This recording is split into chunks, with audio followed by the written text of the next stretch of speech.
Welcome back to Seek Strength. Today's video is brought to you by our weightlifting stream of programs. These are monthly programs, 4 weeks per block. Each block has 4 sessions per week with an additional 2 smaller assistance exercises. Each program contains all of your snatch, clean and jerk, squats and pulls, and everyone who gets a program gets access to the Facebook group where we do weekly live streams for feedback on your technique, as with all other programs, and answer all of your burning questions. The Greek team were a group of weightlifting superheroes, the Avengers of weightlifting if you will. Names that most lifters will recognise, whether you started weightlifting 3 or 30 years ago. Pyrros Dimas, Leonidas, Kakhi Kakhiashvili, to name a few, were some of the greatest weightlifters to have ever graced the platform. Dimas being one of the few weightlifters in history to obtain 4 Olympic medals. Leonidas is famous for pushing Naeem to his absolute limits during the 1996 Atlanta Games, and Kakhiashvili, the holder of one of the greatest clean and jerks in history. At the 1992 Summer Games, he clean and jerked 235 kilos at 89.25 kilos. Behind all these men was an individual driving their success to heights we have not seen since. Christos, Iakovou, was the proverbial puppet master, orchestrating all these athletes and pushing them to their limits and eventual success. Today, we're lucky enough to have an insight into some of his methods and how he achieved the success he did with his lifters. We'll meet you back here to discuss some of the implications. Okay, so I'll have this up on the screenshot, but we're back with Rocco. Rocco, can you just tell us what this is and who this came from? So this comes from the general, Coach Christos Iakovou. He's produced, about 90 medals, Olympic medals.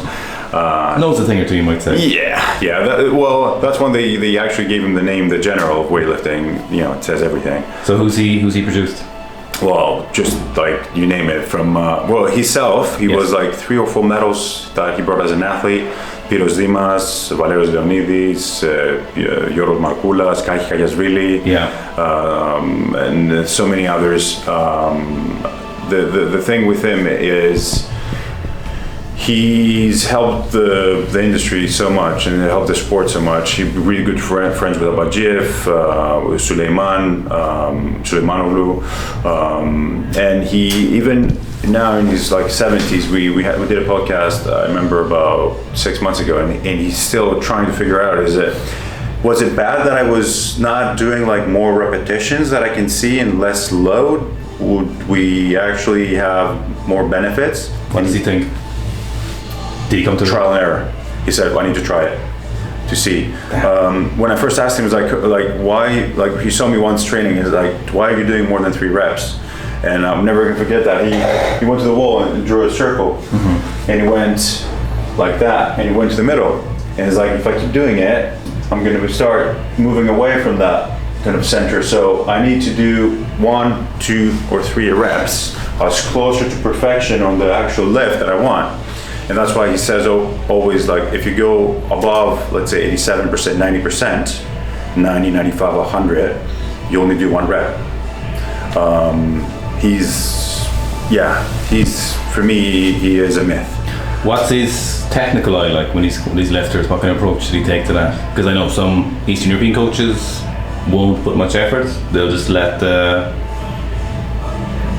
cream rise to the top in terms of technique, Yeah, so the first thing he will do is first of all, observation while everything comes right. And I remember he would just come in and say, I'm going to change one thing, and let's change that thing. For example, the elbow's going up. A lot of people are pushing there, and he tries to explain. The other thing we're talking about, the wrist, which is really important. And then, first of all, see that the actual person can do what we're asking. What was is I remember an athlete, really strong athlete, CrossFit athlete as well, Leonidas Dimitrakis. He went to the bar, and the coach goes, step back, just rest a bit more. Okay. From his whole posture going towards the bar, it's you're not ready anymore. Okay. Which is, again, that's why he's a coach. You know what I mean? Yes. You need to the art of coaching. Yes, exactly. Okay, so we've got. This is one he teaches. Yes. That's one of his courses, and that's just one sample. Do you want? So we've got Monday, Wednesday, Friday. So this will be very familiar to a lot of people who've seen some of other stuff, maybe on Romanian loading or Bulgarian. Well, it's not this isn't Bulgarian, but this style of elite loading in athletes is intense, to say the least. Yeah, we've seen it in Bulgaria, right? We've seen it in like Turkey. We've seen it down in Kazakhstan. You know, it's kind of that different kind of aspect of training, and it works. It's been out there since what, 60s? You know what I mean? Yeah. So, what would you change the recipe? So we got Monday, Wednesday, Friday. Yeah. And that is... Just to give that's Coach Christos Iakovou kind of method. Yeah. He teaches it. Like a lot of people should reach out regarding his kind of method and his interpretation of things. He advises a lot of athletes still. He's based in Athens, but yeah, we're trying to bring him, you know, along with some workshops and stuff. Because he will say one sentence and then it can change your whole world. You know what I mean? Yeah. So the first thing that we start with, as you can see here, is you start with Monday, Wednesday, Friday. You start with a snatch, okay? And it says at the beginning that the warm up. You do one set of like 2 repetitions. That you start from 50% going up to 80. And then you change kind of the ratio. You go from like one by one on 90%, one set of 1 on 95, one set of 1 on 100, and then you try to go back to maybe 1 for 2 reps on 85. Now for advanced athletes, you're going to try after that a 95 for 1 and then 100% for 1. If you miss the 100%, he says you're going to try another 3 or 4 times. And even if you miss it, you don't care. You want that input in your nervous system. Then sometimes he says, you know, you can have even like half an hour between exercises of like break, and then I like that. I like that. Yeah. Because imagine Speed and power. Yes, exactly. You got polezete, so clean and jerk. Same thing. You warm up 50 to 80%. One set of 2, building up to 80%, and then you're following exactly the same thing: 90%, 95%, 100%, 85% for 2, and then the same thing: 95, 100. When it says for 2, is that 1 clean, 1 jerk, 1 clean, 1 jerk, or 1 clean and 2 jerks? No. So it's or 2 singles. One clean and jerk. So it's 1, and you repeat twice. Okay, cool. Back to back. What's after that then? So after that, you do front squats. Nice. Yes. And as I said, that's Monday, Wednesday, Friday, right? Which is... And they're heavy front squats. Yes, they're heavy, like 90, 95, 100, again 85, and 95, 100. And again, if you miss your 100% on the day, on your kind of like cycle you're in, the block you're in, you try 3 or 4 times, and then that's out. So then after that, then, this is something quite interesting, because I think this is something people listening to this could actually benefit a little bit from, not to this extent, but after that then there's muscle snatches and muscle cleans, correct? Is that the next one? Yes, so you would start and it's going to be like a standing snatch. Yeah. Okay. Is that kind of the literal translation? Literal translation, yeah. So it's just a build up. Contact or no contact? I think that will depend, because we've seen, like, because you know, you say some people you need contact, but they're exceptional trainers in Greece, like Kyrilidis, Trastogianos, in Greece, that they actually say it's a bit kind of a misinterpretation. Like a lot of people, you know, gonna bring the hips forward and hit the bar, but if something is going up and you're hitting it that way, that means that there's no acceleration. So when we say contact, in what context, you know, sometimes people are kind of like trying to hit the bar, but at the same time, you're not shrugging, you're not pulling your elbows up, like Torthi Kiti says sometimes, right? Yes. Turkey. And then, so you choose, either it's going to be standing, as we said, clean or jerk, and then you finish with clean pull or snatch pull. Okay. So but every single day, there's a muscle snatch or muscle clean. Yes, because you will have it, and then on Tuesday and Saturday, which is going to be a bit of a more intense day, even though you see maybe less percent, which is in percentages, but you see you're going to do it again: snatch, standing, clean, standing. Both of them on the same day, or is it? So yes, on Monday, Wednesday, Friday, it's only once. Yes. But on Tuesday and Saturday, it's going to be both, so snatch and clean. So we rest on Thursday. Fuck, is it right? Yeah. And then Yeah. and then so Monday, Wednesday, Friday we finish with snatch or clean pulls, and then we go to Tuesday and Saturday. And what have we got on Tuesday and Saturday then? So you start with legs, back squat. Again, one set of 2 reps up, going up to 50 to 80%. And you build up to, again, 85% for like, so 90, 95, 100 for one. Then you go down 85%. And as I said, only for people that are like you, advanced athletes, we do 95% 1 by 1. And then on Tuesday and Saturday, you would go down 85 2 by 2. Okay. Because you already given that input. This is high volume 2 by 2. It's like, yeah. What's next then? Now we've got, as we said, snatch, standing, like muscle one. Yes. Repeat, because as you can see, it's heavy. So that's why he puts the half an hour break. And now you've got clean, again, muscle. So you start, everything's connected, boom, you bring the bar up, and then you finish with, when everything's like, you're really tired, you start doing technique on your snatch, like trying to bolt every screw in. So there's not massive frequency on snatch and clean and jerk here. So for an elite level athlete, you know, if we compare to maybe Bulgarians, multiple snatches a day. So this is 3 snatch sessions a week, kind of the main ones, and then we have on Tuesday and Saturday. So that's like 5 sessions of snatch. You know, it's heavy. Yeah. But bear in mind, that's going into an event. Yes. There are other blocks like the one I showed you prior to that, building to that, right? Yes. So that's like, just to clarify that this is just a snapshot of just moving on to, let's say, a competition event. And lastly, there's a little bit of writing. Is it relevant? Is there something there?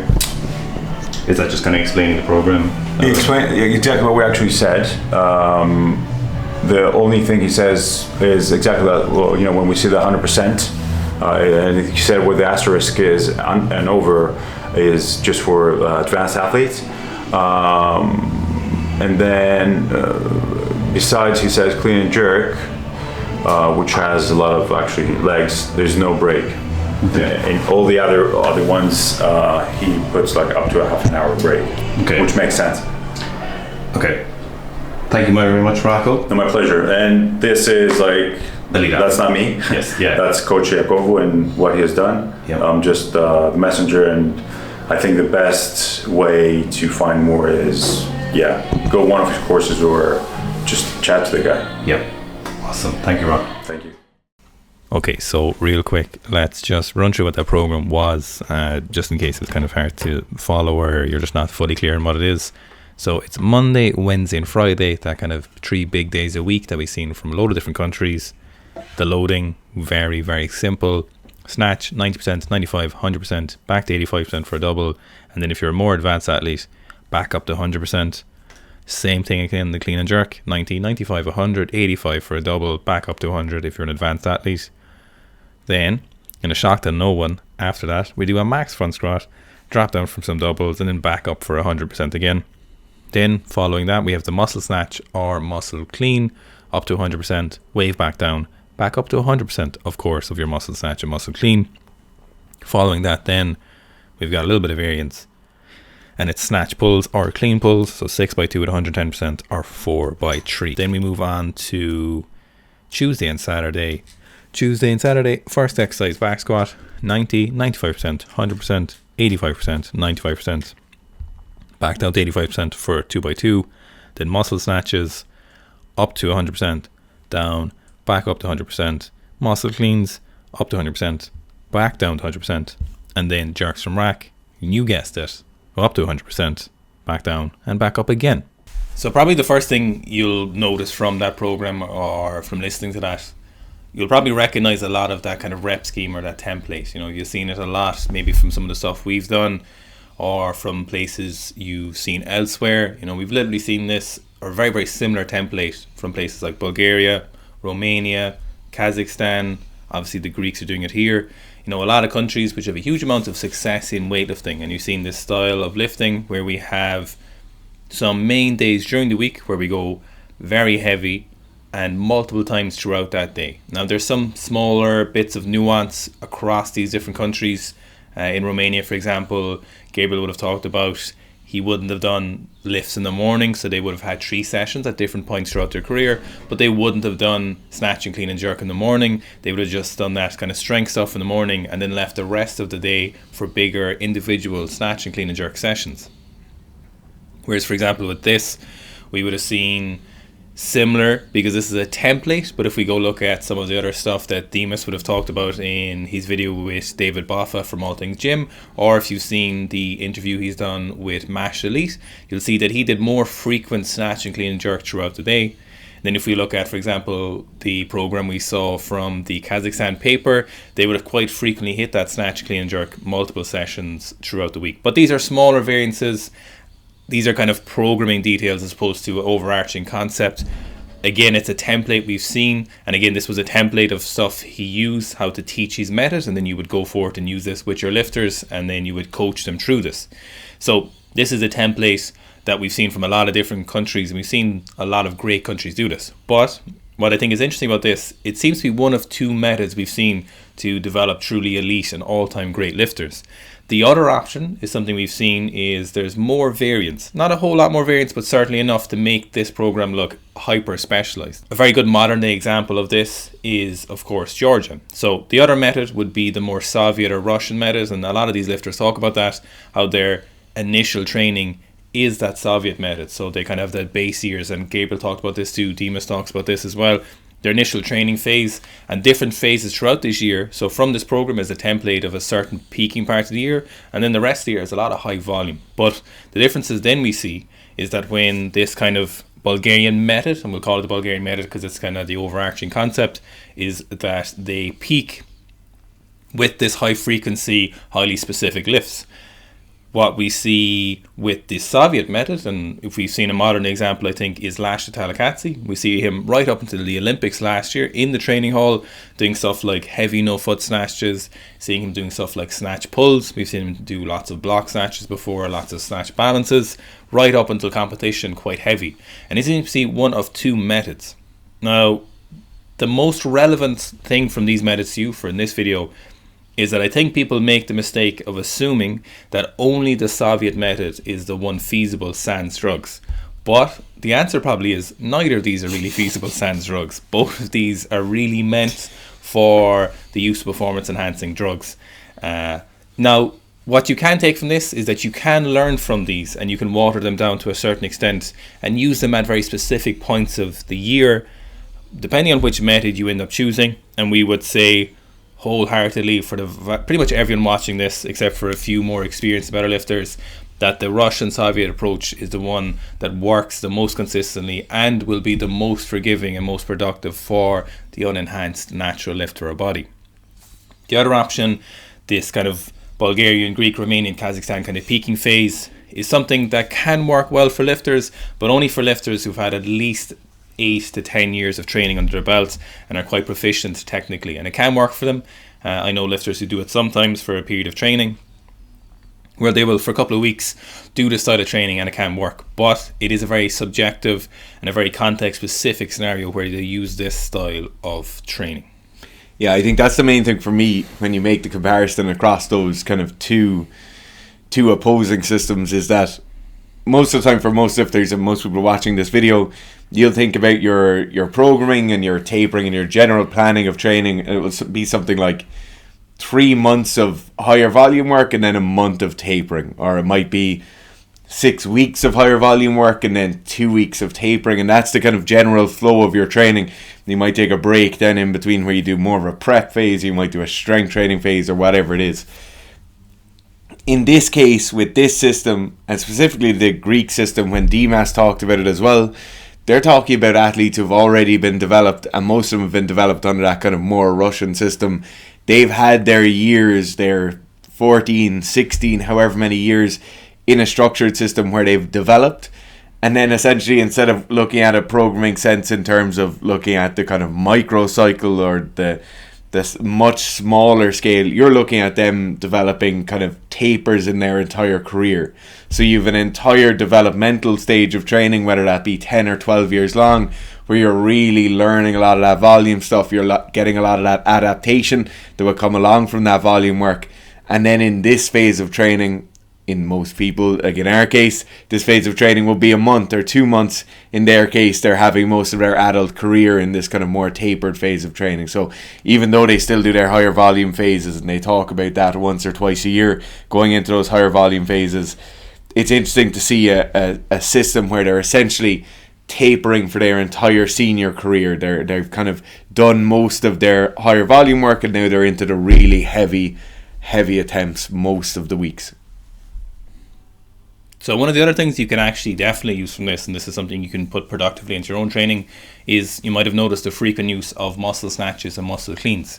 You might have seen some no contact muscle snatches used from Gabriel. He talked about using these, before every time you snatch, light no contact muscle snatches with a snatch grip, strict press, and then into an overhead squat.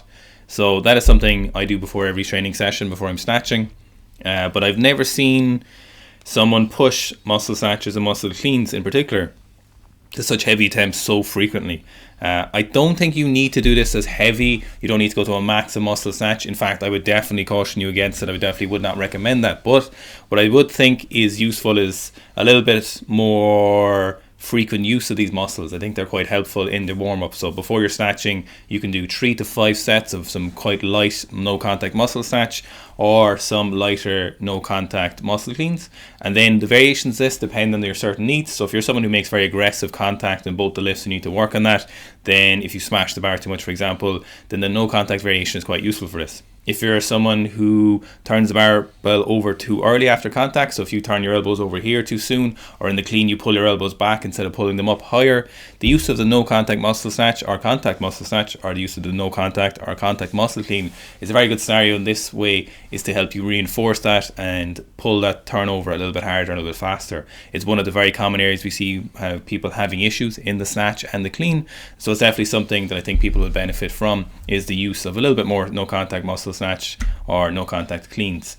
I think in the clean, it's probably a little bit more preferable that you use contact some of the time and get used to making a smoother contact. For most people, we don't really like full contact muscle snatch, because most people turn into a fast muscle clean into a strict press, which is not what we want. We want these elbows high for as long as possible, and you want your knuckles down, hands down below your elbows for as long as you can when turning the barbell over. So that, I think, is something you can quite usefully do, is strategically add in these muscles or muscle snatch variations or muscle clean variations into your program and get a little bit of benefit. And it's interesting to see someone like Christos Iakovou putting such emphasis on these, and we've seen this as well from Gabriel, who talked about this is how he learned the lifts. So he learned the lifts from the no contact snatch complex, and he learned it with muscle clean, strict press and back squat, and that's all he did for the first couple of months of training when he was a younger lifter. So definitely something to take note of. It's low impact, but consistently over time it does add up into your training and it's quite beneficial. I think another area that I found to be very interesting, and this has kind of echoes the Kazakhstan system, and we've seen it in the other systems as well, on their lighter days or their lighter sessions, they're talking about doing 85% of max on their lighter days, but the max is constantly changing, so the max comes from the day before, and it's something that in most lifters, in most recreational lifters, it's not something you're ever really going to use, where you're maxing out on such a frequent basis that you're constantly readdressing what the max is. But I think it's interesting in this case where you have this this level of automatic regulation that will happen over the course of the cycle, where if somebody's really pushing hard and they're pushing well and they get up to 185 kilos in the snatch on a Monday in their second session or whatever it is, when they're then on the Tuesday or vice versa and they're going for their 85%, it's 85% of a good lift the day before. So when things are going well, those 85% days or those lighter days are going to be going well as well. Then when the wheels kind of fall off and it mightn't have gone as well, and it might be a slightly lighter attempt, whether that's 170 kilos and it's 85% the day after, I think it's interesting in these systems where that level of regulation is built in, so although they mightn't have this exact plan for their percentages every single session on every single day, they have a very, very good idea that if things are constantly going wrong at heavier weights, the heavier weights won't stay there in every single session. And that probably is something to take note of. It's that they're not constantly going to be able to keep bumping up all the time. Even in this case, they have to have some level of regulation. So it just reinforces the point of that, to be the best weightlifter, and not just the best weightlifter you can be, but be a better weightlifter than anyone else can be. It really does take a lot of heavy lifting frequently to kind of get there. It'd be interesting to see kind of a long-term plan of someone like Lash's training, because he does have that variation to this, and there does seem to be a distinct crossroads when it comes to that final couple of months of training, where it comes to a stage where you're going to peak for the Olympics. And it must be said that both sides do have lots of great athletes to support that argument. If you're looking at if you do a debate team, you're looking at a variety of different athletes. One thing about Lasha, this is the first time we've seen Lasha injured or truly kind of degraded his performance from an injury. I think that's one of the key areas that the Soviet-Russian approach would probably win out, or that traditional approach, is that we'd probably see less injuries. But one of the other issues is that you would probably see that your chances of peaking are a lot more specific, and that's one of the big areas that people focus in on when it comes to periodization or traditional periodization, is that the peaking window is quite short, and it's very easy to miss this peaking window or mess it up a little bit. So when you get to competition, if not done correctly, you might have quite a poor peak. But one of the big things you'll see a lot of lifters talk about like this, you'll see Ilya talk about it, or you've seen Dimas talk about it, is that, for example, Dimas talked about clean and jerking 215 kilos at the 2000 Olympics. He said he'd done this weight in the training block like 60 times before. So his level of confidence, and not only his level of confidence, but his physical literacy with literally 215 kilos is so high that it makes for a very good competition lifter more often than not. We really see these lifters perform in competition. So a lot of variances, a lot of nuances with that. For you guys, probably not a huge concern, but we would just think it's always great to kind of learn these things and get a lot of information so you can kind of further your own knowledge.